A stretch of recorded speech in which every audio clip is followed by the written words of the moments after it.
我不是要冷静，我是要狠心，你冷静点，狠心一点杀了你，我要杀了你！你冷静点。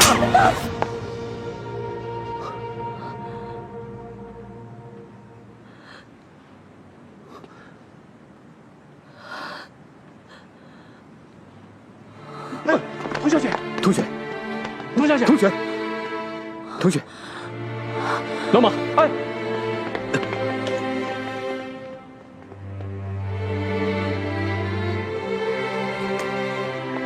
哎呀，童小姐怎么了？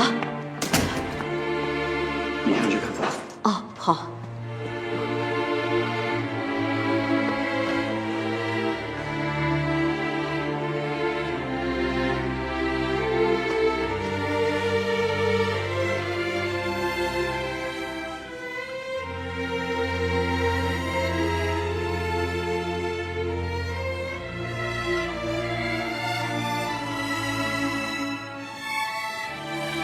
一定很痛，是不是？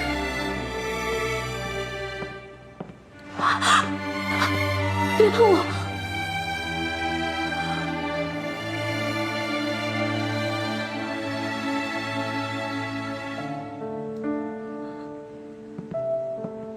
莫先生，您的衣服脏了，不如先去换件衣服吧。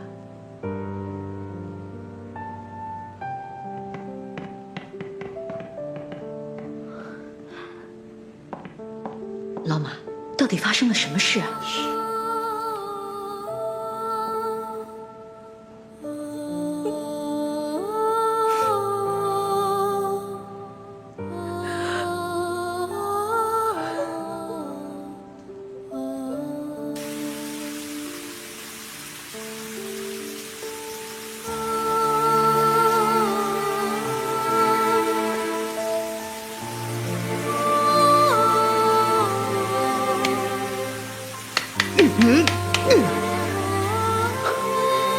是谁？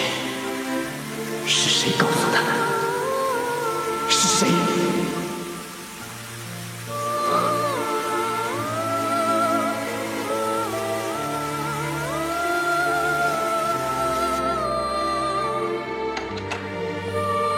老马，怎么回事？莫先生，莫先生打了他。为什么？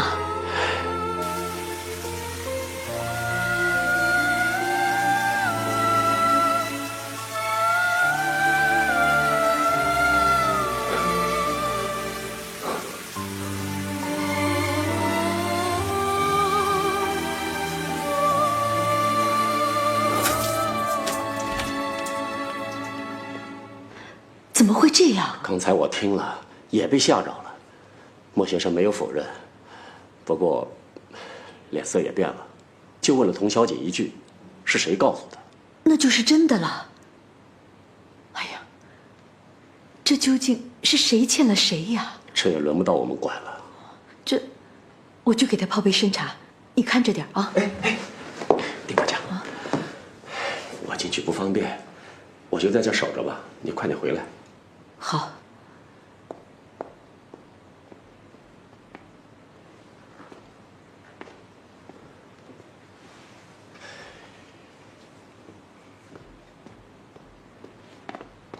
老马，我出去一下，车钥匙给我。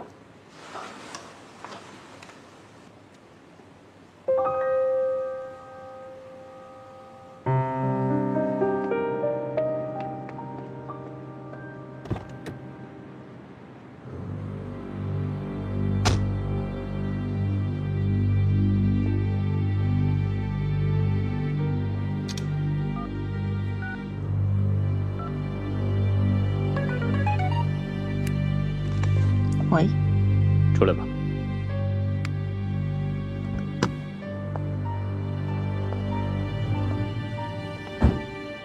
虽然空气这么冷，夜晚这么漆黑，但是我看见他大受打击的样子，还是挺享受的。尤其是看见你这么着急找我，我好感动啊！你还跟他说了什么？没有，我只是请他喝茶。不过他那一脸无辜的蠢相，还真叫人可怜。我已经警告过你，不要去碰他了。我听你的话，我没碰。我只想让他知道真相，免得他想破脑袋也不知道怎么招惹你莫少谦，让他死得瞑目而已。滚！马上！我不滚了。你打我啊？我从来不打女人的，不要逼我。我刚才明明看见你打他了。哦，这儿，不就这边吗？来。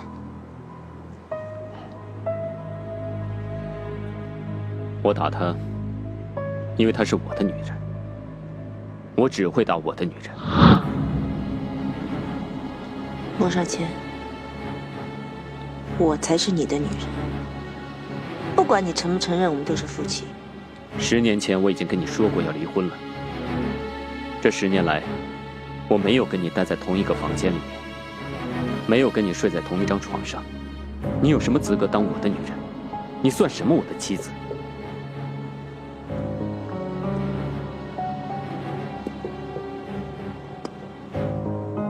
不管你做什么，他都不会爱你。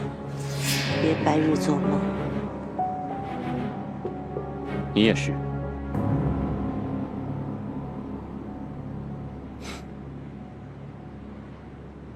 你一直以为自己是高高在上、能掌控一切的神，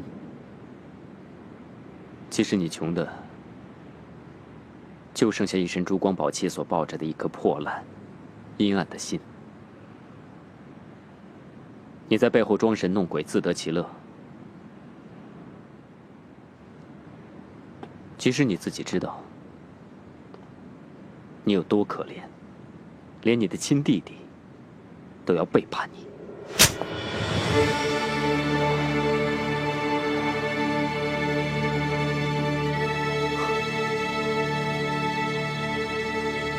我不会还手的。我说过了，我只会打我的女人，滚不滚随便你，你就留在这里，一个人自得其乐吧。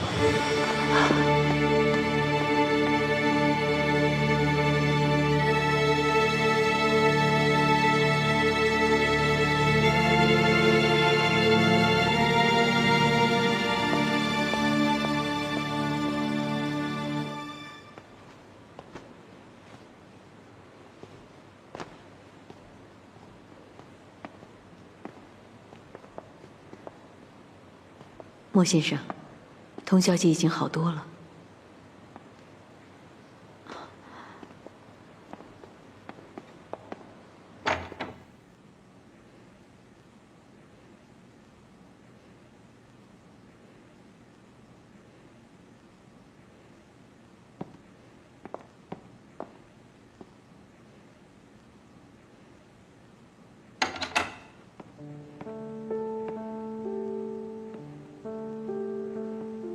好些了吗？我看见你和你太太在吵架。这不关你的事。是吗？他今天带我去喝茶，对我说了一些话。他看起来是那么的温柔、大度、善良。他说你很爱他，我相信。他说他无法回报你的爱，所以感到很抱歉，我相信。他说他对我也感到很抱歉，很想帮我。我也相信，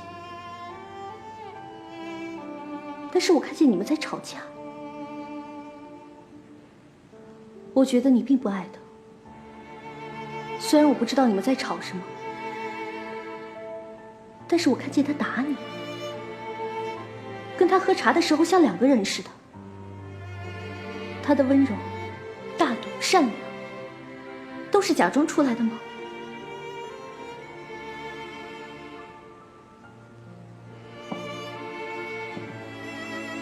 那么，他说我爸因为50万出卖了你爸，害死了你爸，我又应该相信他吗？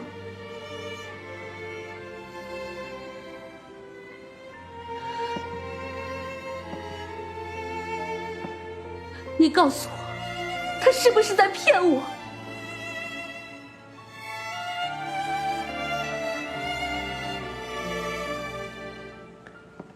你走吧。恭喜你终于成功的让我对你倒进了胃口。告诉我！我叫你走。告诉我！我叫你走！告诉我！你告诉我！你告诉我呀！告诉你什么？想我告诉你，他是骗你的。想我告诉你，你爸没有贪污，你爸是一个很正直、很正气的人，是不是？陆先生，陆先生，陆先生，你的手，尽快下去，快点。莫先生，你们出去。莫先生，你冷静。你们出去。莫先生，出去，出去，别进来。莫先生，莫先生，莫先生，莫先生，你冷静点。莫先生，怎么办呀？赶快打电话给莫老太太，我舅舅去接她。你把我关在这里是为了惩罚我，因为我爸害死了你爸。我爸对不起你，那我呢？谁对不起我了？谁对不起我了？闭嘴！你心虚了是不是？你骗得了别人，骗不了你自己。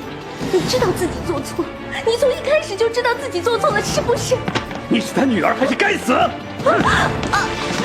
我爸已经被车祸死了，还赔上了我妈，你还让我怎么样啊？我已经失去父母了，我已经失去父母了，我还是亲眼看着他们死的。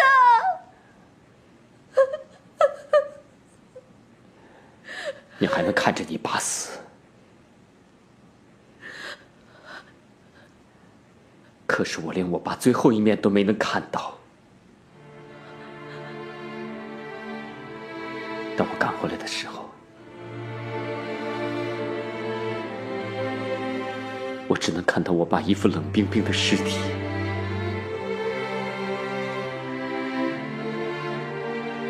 当你亲眼看着你爸死的时候，你有过去握住他的手是吗？他的手应该还是温暖的，是吗？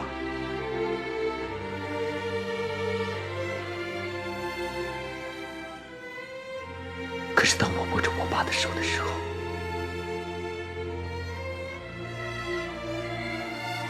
他的手是冷冰冰的。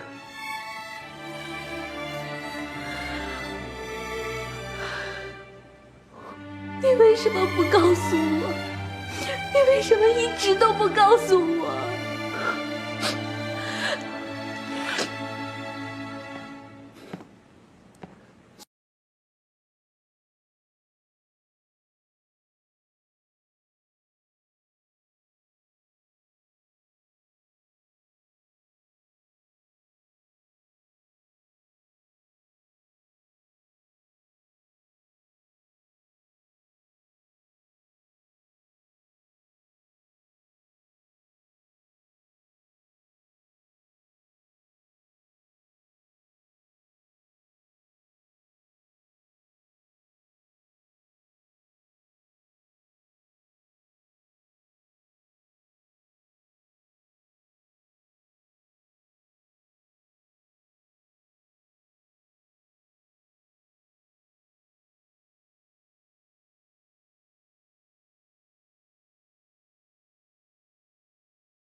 我一直以为你是禽兽，你是魔鬼，但是作为仇人的女儿，你一直对我还不错。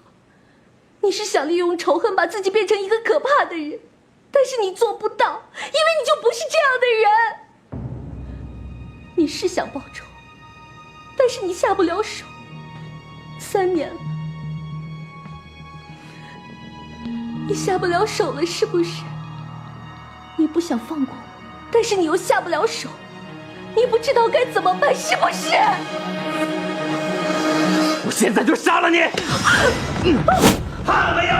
陆先生，陆先生，你要冷静啊，千万不能这样啊！你以为我不敢杀你？你以为你很了解我？今天我们就来个了断，我们一了百了，以后谁也不欠谁，谁也不欠谁。你怕了没有？怕了没有？怕了没有？陆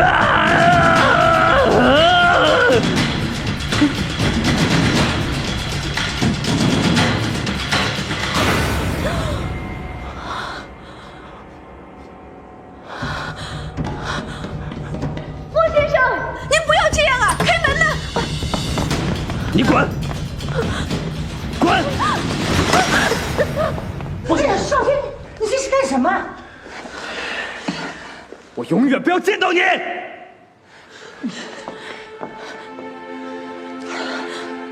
他把你打成这样，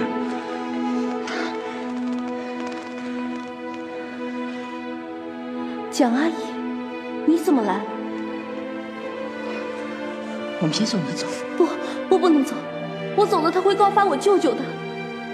放心吧，你可以走。你怎么知道？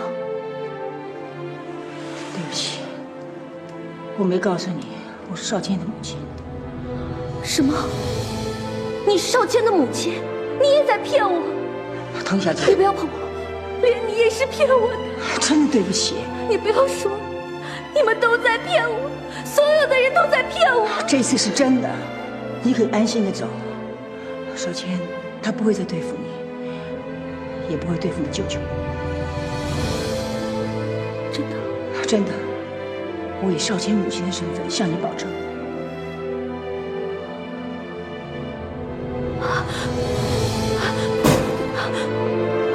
童小姐，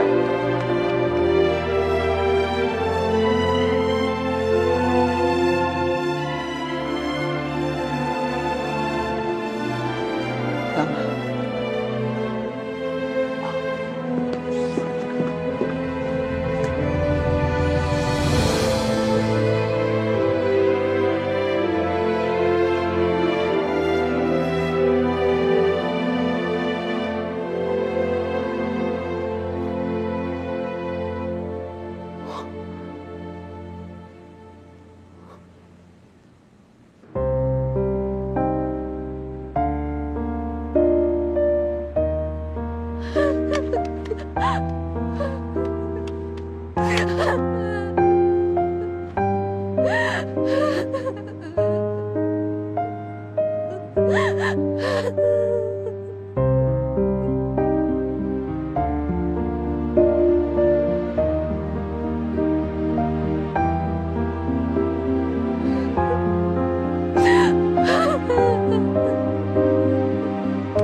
莫老太太，喝点水吧。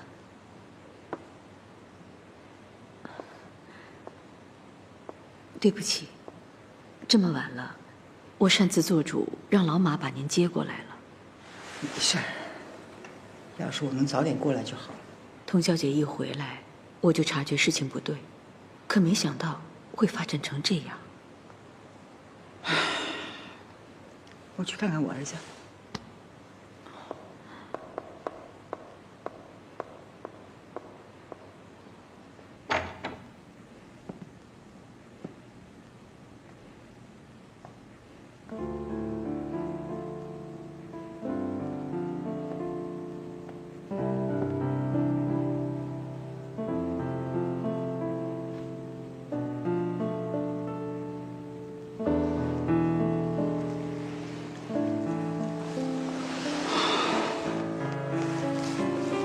走了，我让小马跟着他，放心吧。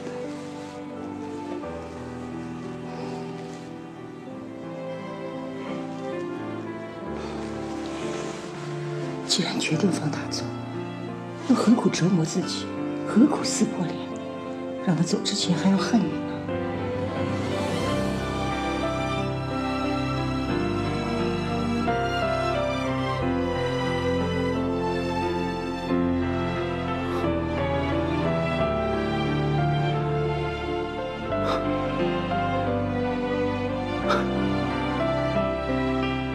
我宁他恨我。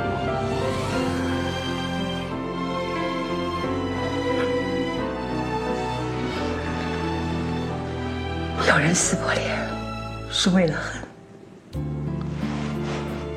有人撕破脸是为了爱。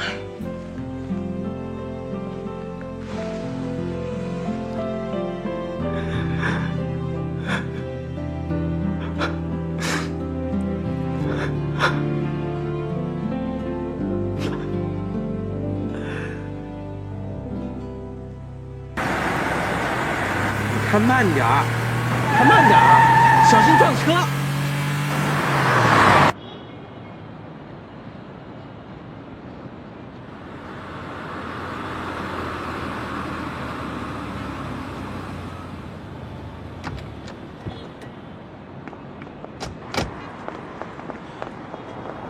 月莹，同学在那儿。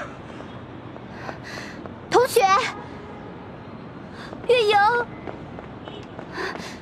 同学，你怎么满身是血啊？哪受伤了？没有，我没事，不是我。你真该死！你竟然敢一个人去找他！你竟然不让我陪你一起去！我发誓，我再也不理你了！对不起，对不起。你真该死！我再也不理你了。月莹，不好意思啊，我原本不想打扰你们哭的，但这实在太冷了，有什么事回家再说吧。高兴，你怎么也来了？我怕那个坏蛋莫少谦还缠着你，追着你，我就让他跟我一起来保护你，必要的时候呀，揍他，揍死他。同学，你怎么没有穿着鞋就跑出来了？同学，你怎么不告诉我，让我给你带一双鞋子呀？你真是的。好了好了，什么都不要说了，我们赶紧回去吧，有什么事回去再说。同学都已经累了。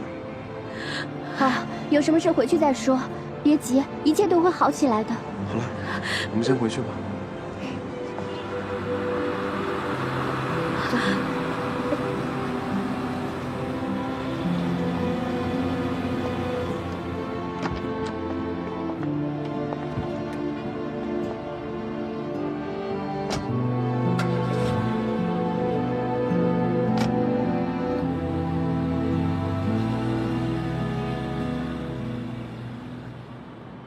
我亲眼看见童小姐的2个朋友把她给接走了。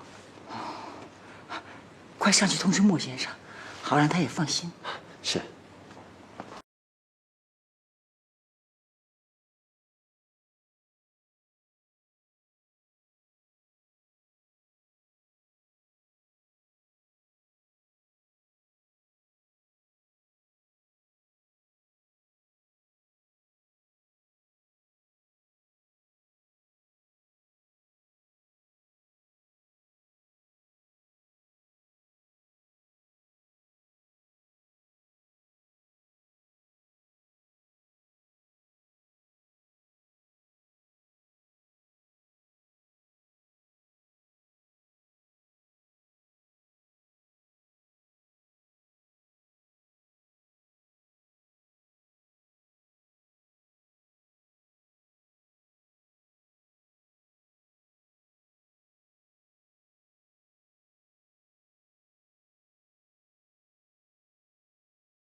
丁管家，怎么样？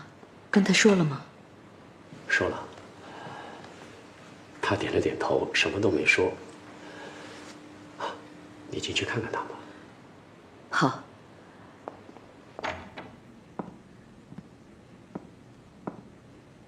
莫先生，您回房间休息吧，我把这里收拾一下。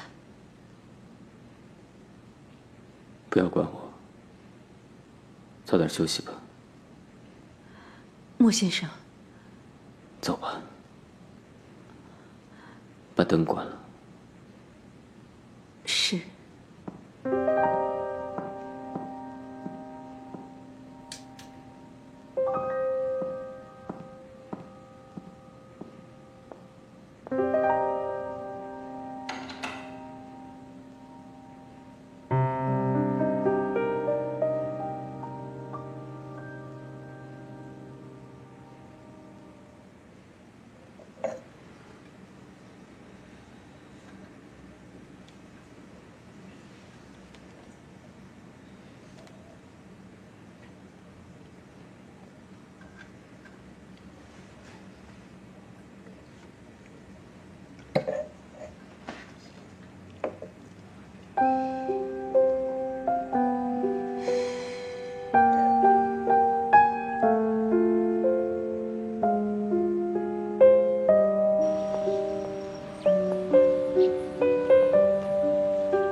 您这样做是有原因的，是吧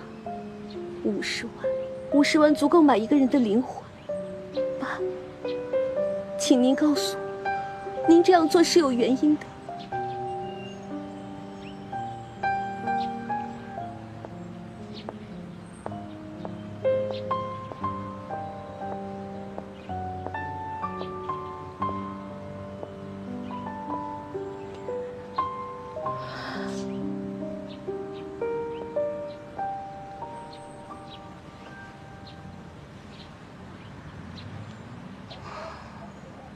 我想我明白你现在的心情。人都有追求真相的欲望，可是真相却不是所有人都能承受得起的。我爸的事，您是早就知道了。可是我并没有追究什么。我对做生意完全不感兴趣，而且在商场上，出卖或被出卖，是最平常不过的事儿。在医院第一次见面的时候，您也已经知道我是谁。没错。不过这一切并不是少谦安排的，一切跟他无关。他当时甚至不知道我已经回来了。10几年前，我和他父亲离婚之后，我就去了德国。我们母子两个很少见面，不过有互通电邮。少谦心里那些不能也不会对外人说的心底话，都会在电邮里跟我说。这一切都与我无关了。我已经和你们没有任何关系了。你打算重新开始？是。怎么开始？你失去了3年时间，你打算怎么追回来？或者，我可以帮你。不必了，谢谢你来看我的父母。我想，一个人清静一下。童小姐，你怎么了？对不起，我有些不舒服。真的？被欺骗了太多，不敢随便相信人了吧？对不起，我以为您是装的。童小姐，时间对我们每个人来说都是宝贵的。可是如果我们不懂得掌握时间，时间就不属于我们的了。我们可不可以争取时间，坐下来好好的谈一谈？过程中有哪句话不中听的，你可以随时离开。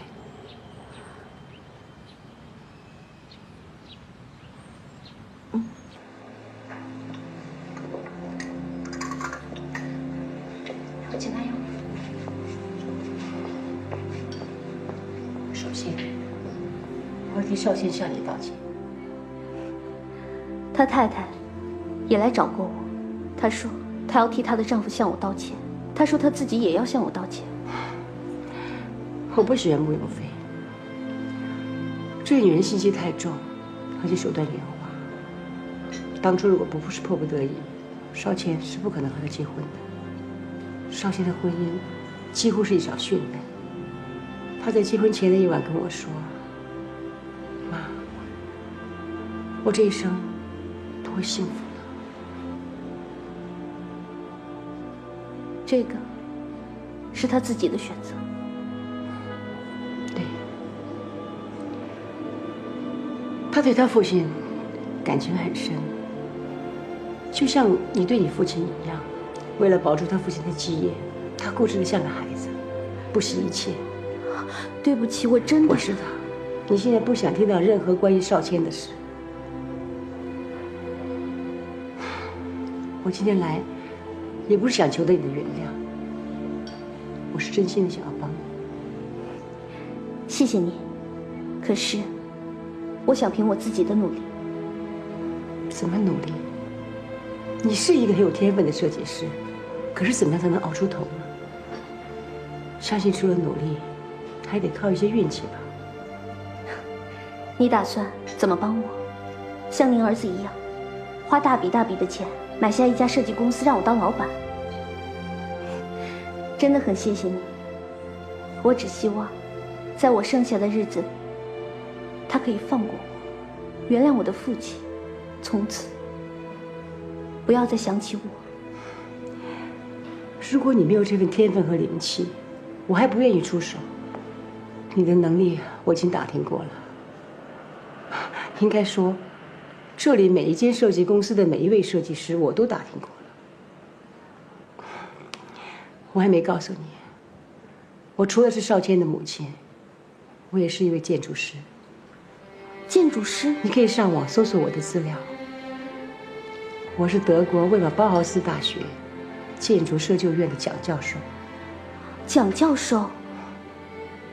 我们那里的副院长是个中国人，年轻，有魄力，也是接任院长呼声最高的人选。可是他却宁可报效祖国。他打算明年来到中国。当他知道我要回来的时候，他就托我先在这儿帮他弄个房子。房子我已经找到了，设计师还没找到，佣金很高。你有兴趣的话，可以接接看。先别急着拒绝，最主要的是，如果你做得好，让他满意的话，他可以帮你写封推荐信到学校保送读书。那可是德国乃至于世界上都是一流的建筑专业学府，你可以学到行业内最先进和最高端的知识。可也别高兴得太早，这个人是出了名的挑剔，不好对付，搞不好你最后的下场就是半途而废，黯然退出。反正一切都凭你自己的能力，要不要接受这个考验？当然，你可以考虑后再答复我。蒋教授，我想问你，您为什么这么帮我？对一个母亲来说，最难过的事情是孩子得不到幸福。你的父母也是一样的吧？我希望你能好好的活下去。当所有的事情都过去了，从今天起，好好的活下去，把你父母那份都活出来。你想让我们全体大股东启动不信任动议票，来决定你女婿的去留？我说的是莫总，不是我的女婿。公事就得公办，不谈什么翁婿关系。今天就算我儿子犯错，我也不会留情面的。海南的案子失败了，远中的股价下跌了不少。这次穆总把我们的计划整个全都搞乱了。上次的股东大会上，有不少人对莫总的工作失误质疑，那些小股东闹得还挺凶。这种人留他干什么呢？我第一个赞成。那其他几个股东，他们的意见会是什么样的？应该差不多快到了，一会儿啊，你们好好商量商量。还商量什么了？这次穆总都大义灭亲了，他们会反对吗？哎呀，穆总啊，来了，你今天叫我来干什么？请喝酒呢还是谈公事啊？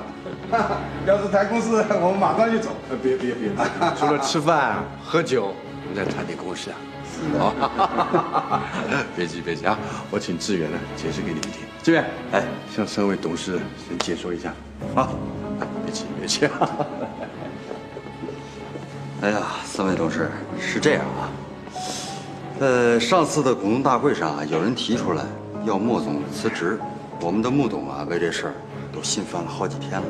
所以啊，我提议公事公办。我对莫总说，你不要有顾虑，这可牵系到整个股东的发展，各位股东的利益要果断。我建议他发动各大股东对穆总启动不信任动议票。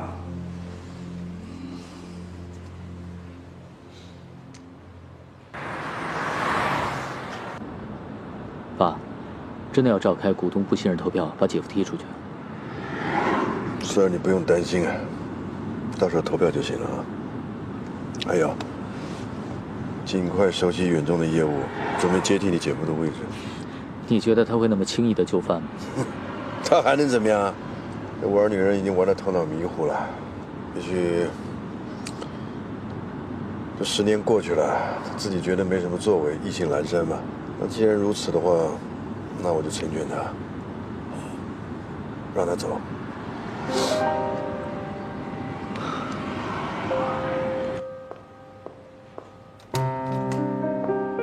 莫老太太，我正等您呢。您还好吧？我没什么大碍。少谦呢？在童小姐房间里呢。她还好吧？我也不知道。昨天晚上您走了之后，我劝她回房休息，以后把童小姐的房间收拾一下。可她说不用了。今天一早我到童小姐的房间一看，发现已经被收拾好了。哦，我上去看看她。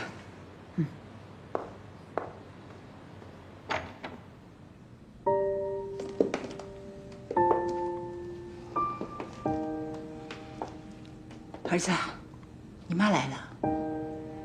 妈，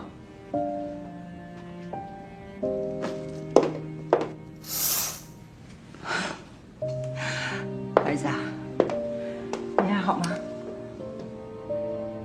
我很好啊，不用担心。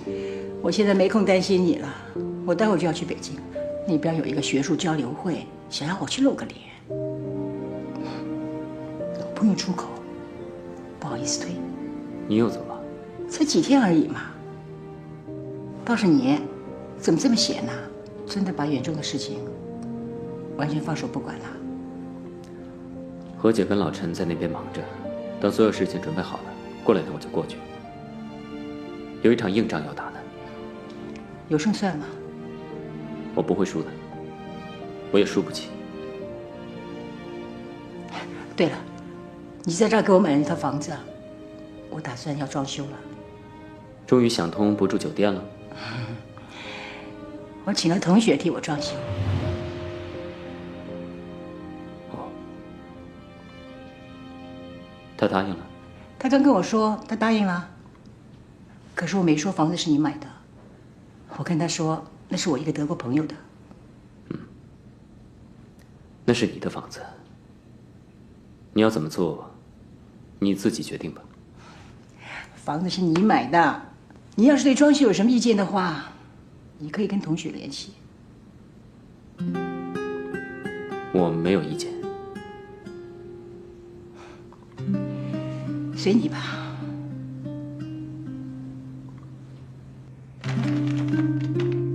你看见什么了？房子的建筑图啊。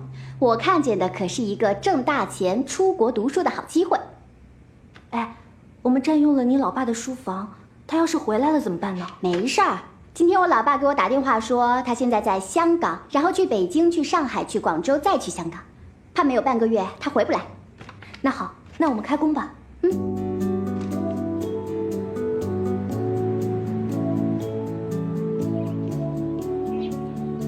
累了吧？哎，我去上班去了，我下了班就回来陪你啊。知道了，你快去吧。那你别忘了吃早餐。好，拜拜，拜拜。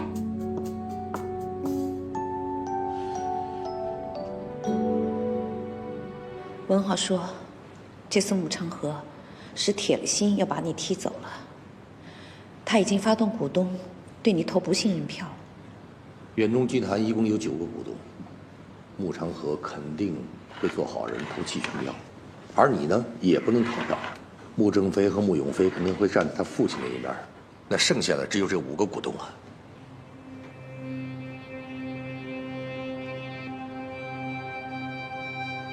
李董、黄董、张董这3位，不用太担心了。当年穆长河是需要利用他们的资金，这些年来，一直要把他们踢走。当然，穆长河会施压，让他们投反对票。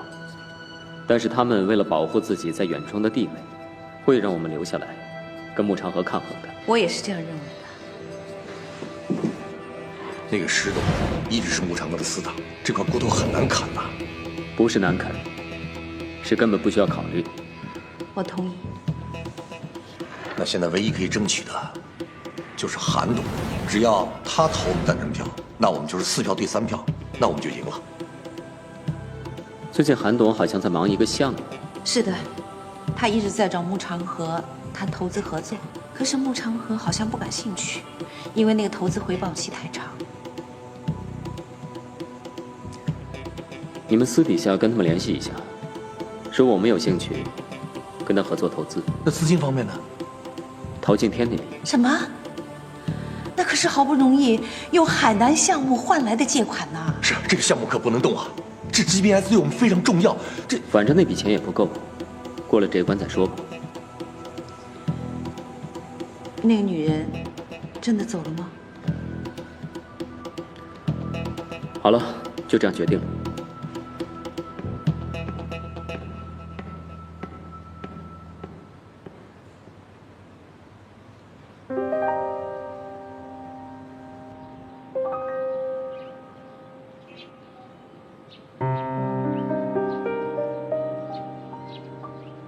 您看这个工程2个月能完工吗？这个客户容易伺候吗？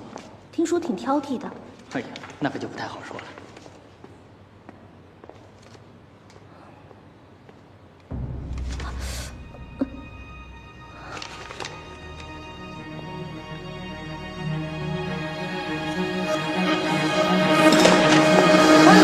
何爷，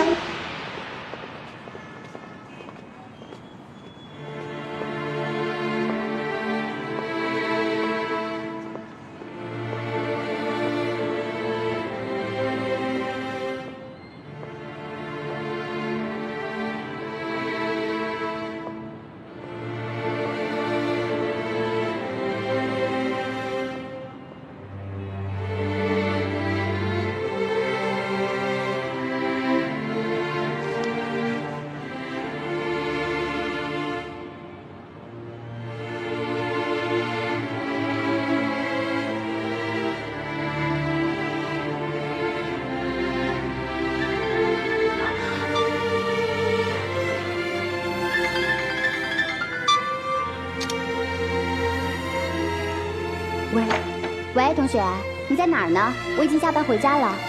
你还在工地啊？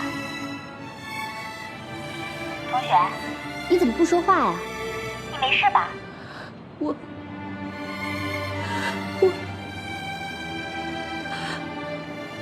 我怀孕了。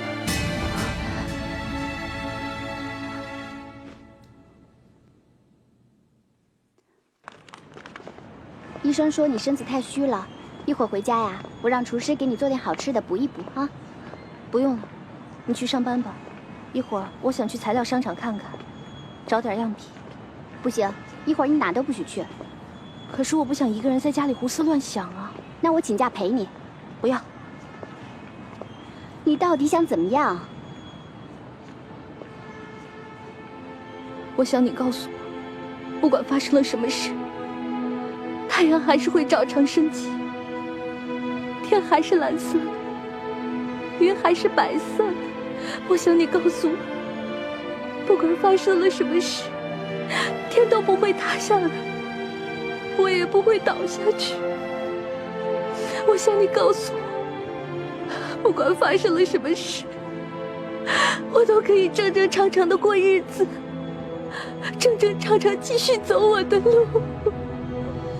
我想你告诉我，太阳还是会照常升起来，天空还是蓝色的，云彩还是白色的，天空不会塌下来，你也不会倒下去，你还是会正正常常走你的路，正正常常过你的日子。去开工吧，即使天真的要塌下来，人是会变超人的。你记住，要时刻带着手机，时刻看看手机是不是没电了，让我随时能够联系到你。走吧，我先送你，然后我再去上班。好。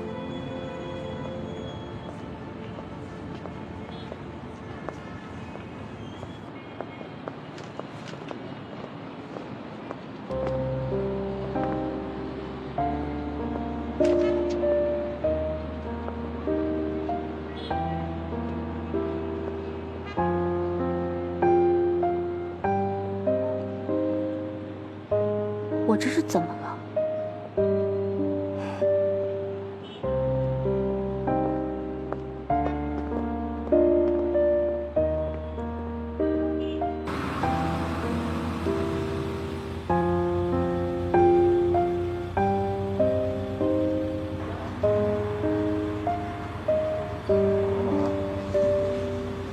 莫先生，你是不是有什么要对童小姐说呀？如果你不想说，我来给你传个口信吧。没有。走吧。是。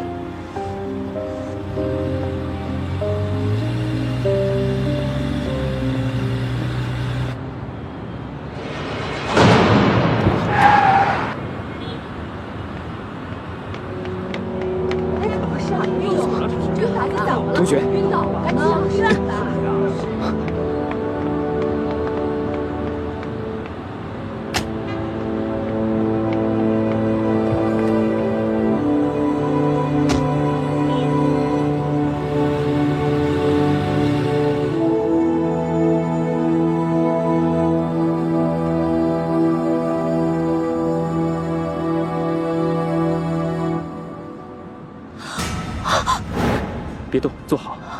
你还是不肯放过我，你要把我抓回去是不是？谁要把你抓回去？是你刚刚在路上晕倒了。你怎么知道我晕倒的？你跟踪我。童小姐，是我发现的。我和莫先生正好去办事情，路上正巧碰到你晕倒了，所以莫先生要我送你去医院。啊！我不要去医院！你停车！你放我下车！你快放我下车！我不去医院！不舒服，不要乱动！你冷静点。哎，你疯了你！童小姐，你干嘛呀？停车！好，我停车。停车！你坐好。停车呀！你坐好。我要下车。你现在不舒服。哎，同学，同学，放开我！别走！放手啊！我也不想理你，但看在以前的情分上，我不能看你死在路上。我宁可死在路上！你放手啊！别闹了！我把你送进医院，扔下你我就走了。我不要去！你放手啊！我求求你了！你明明赶我走了，干嘛还来再缠着我呀？别闹了，童小姐！放手！你的东西。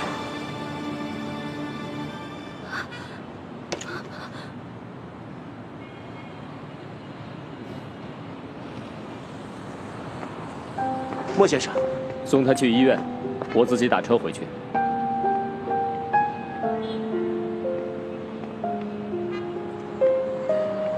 童小姐，你要去哪里？我送你吧。莫先生知道你不愿跟他在一块儿，都自己打车走了，你就领他这个情。好吧，麻烦你了。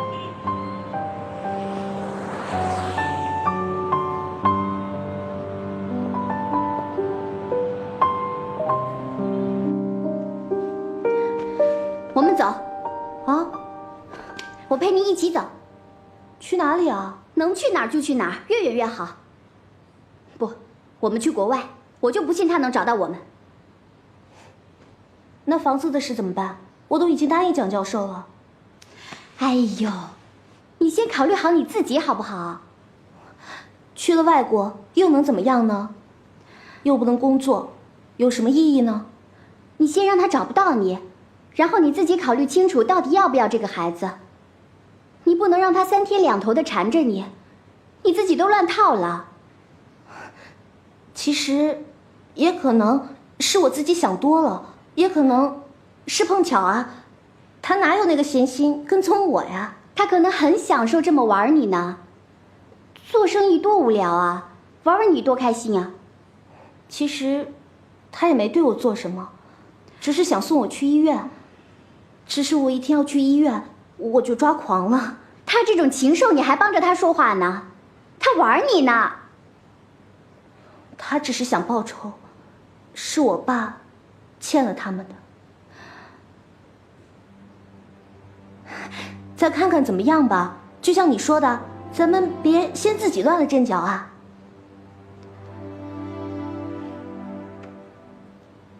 我明天就准备正式开工了。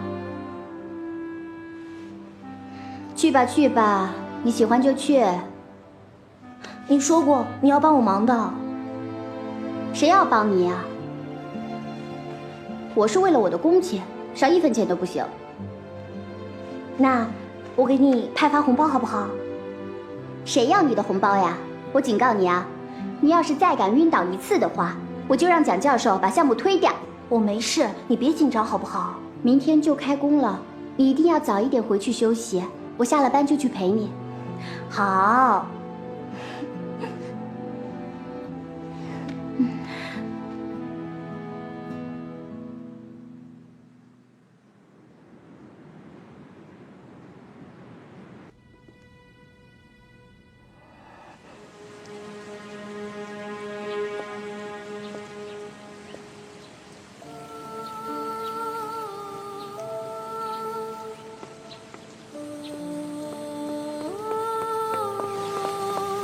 小朋友，你怎么一个人啊？迷路了？你的爸爸妈妈呢？这个是你画的？嗯。这是谁啊？是妈妈呀。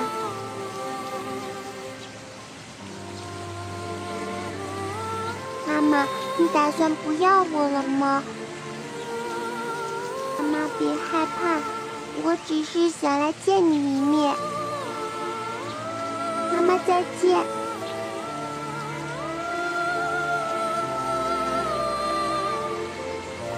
妈妈再见。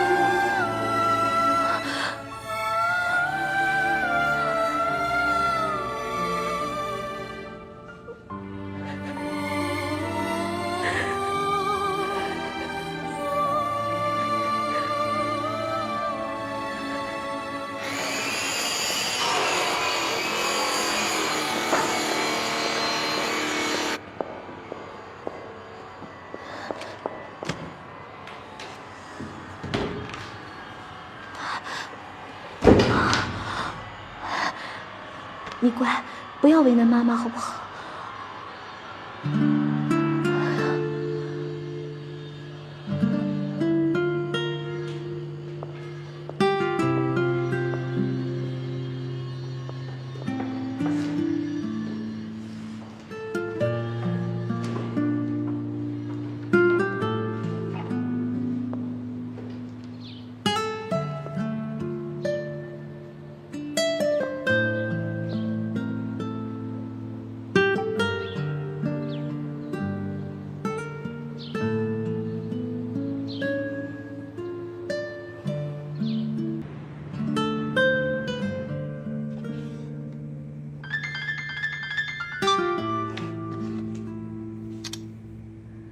喂，月影啊，你来了吗？等你吃饭呢，我都饿死了。同学，我还在跟客户开会，这客户挺烦人的，我会尽快摆脱他，然后赶过来。你饿了就自己先吃饭。没事，那你先忙。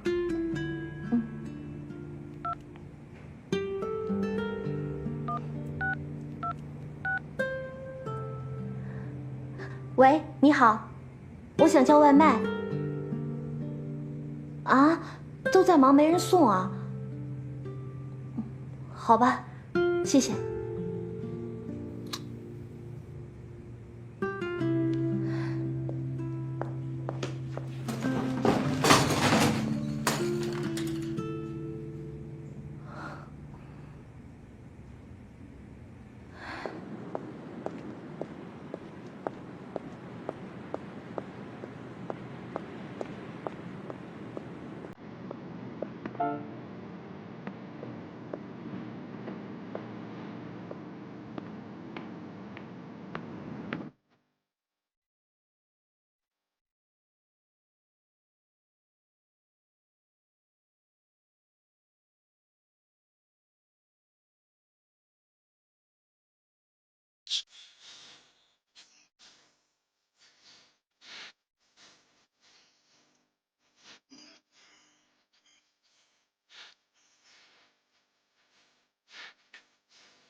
是你。是你来过是吗？你想怎么样？你到底想怎么样啊？我是应该生气你一再打扰我的生活，还是应该感激你不打扰的把相册还给我？随便你。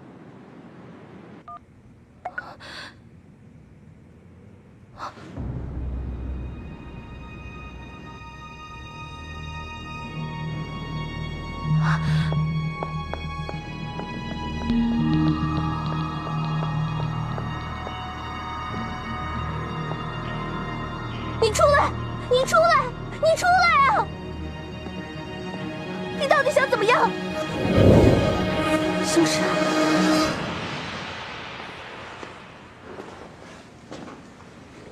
你怀孕的事，月莹已经告诉我了。你不要怪她。那天你走了以后，我很想你，但是又不敢打电话给你，所以就忍不住打给了月莹。她也就忍不住告诉了我。她说你很坚强，但是也很彷徨，希望我可以在你身边帮你。我不会怪她的。你有决定了吗？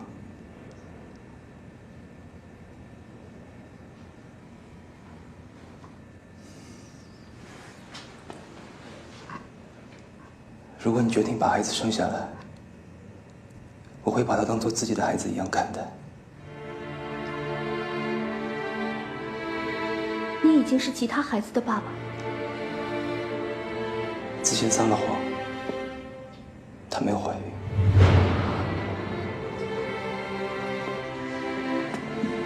我并不爱她，但是我会负责任。我说过会和她结婚，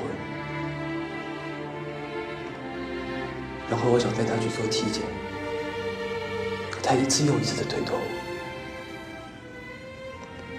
所以我起了疑心。终于，她没有办法再隐瞒了，告诉我她是骗我的。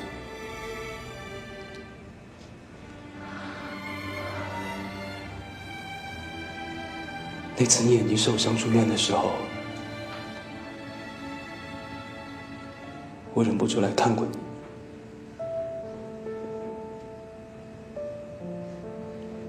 我在病房一共待了4分钟，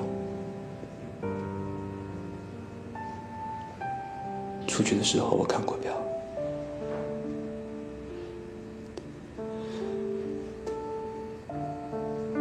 一共就只有4分钟。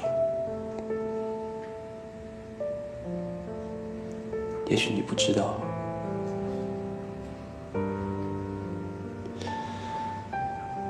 这4分钟对我来说有多奢侈。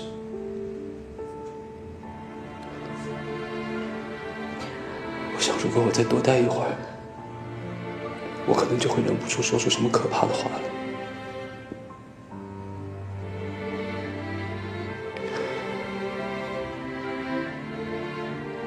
我一想到你，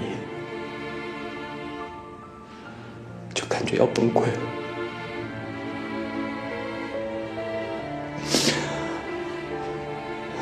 后来穆正飞寝室入伙饭的时候，我看着他带你走开，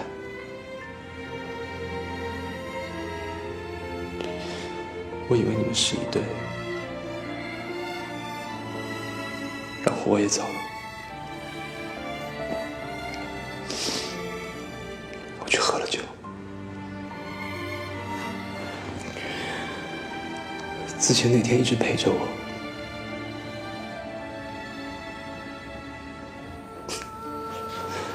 生平以来第一次酗酒，喝得烂醉如泥。因为我知道，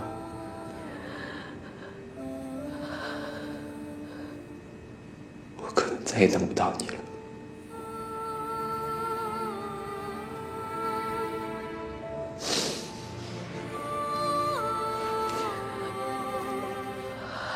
醒来之后，我才发现，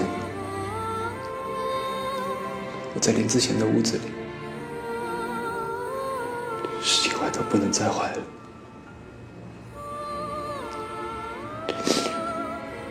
必须要对他负责。我们两个就走到了一起。后来她说她怀孕了，我也就相信了。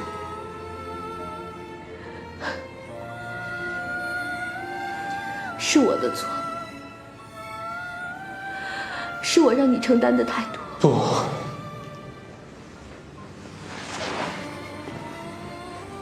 不是你，是我。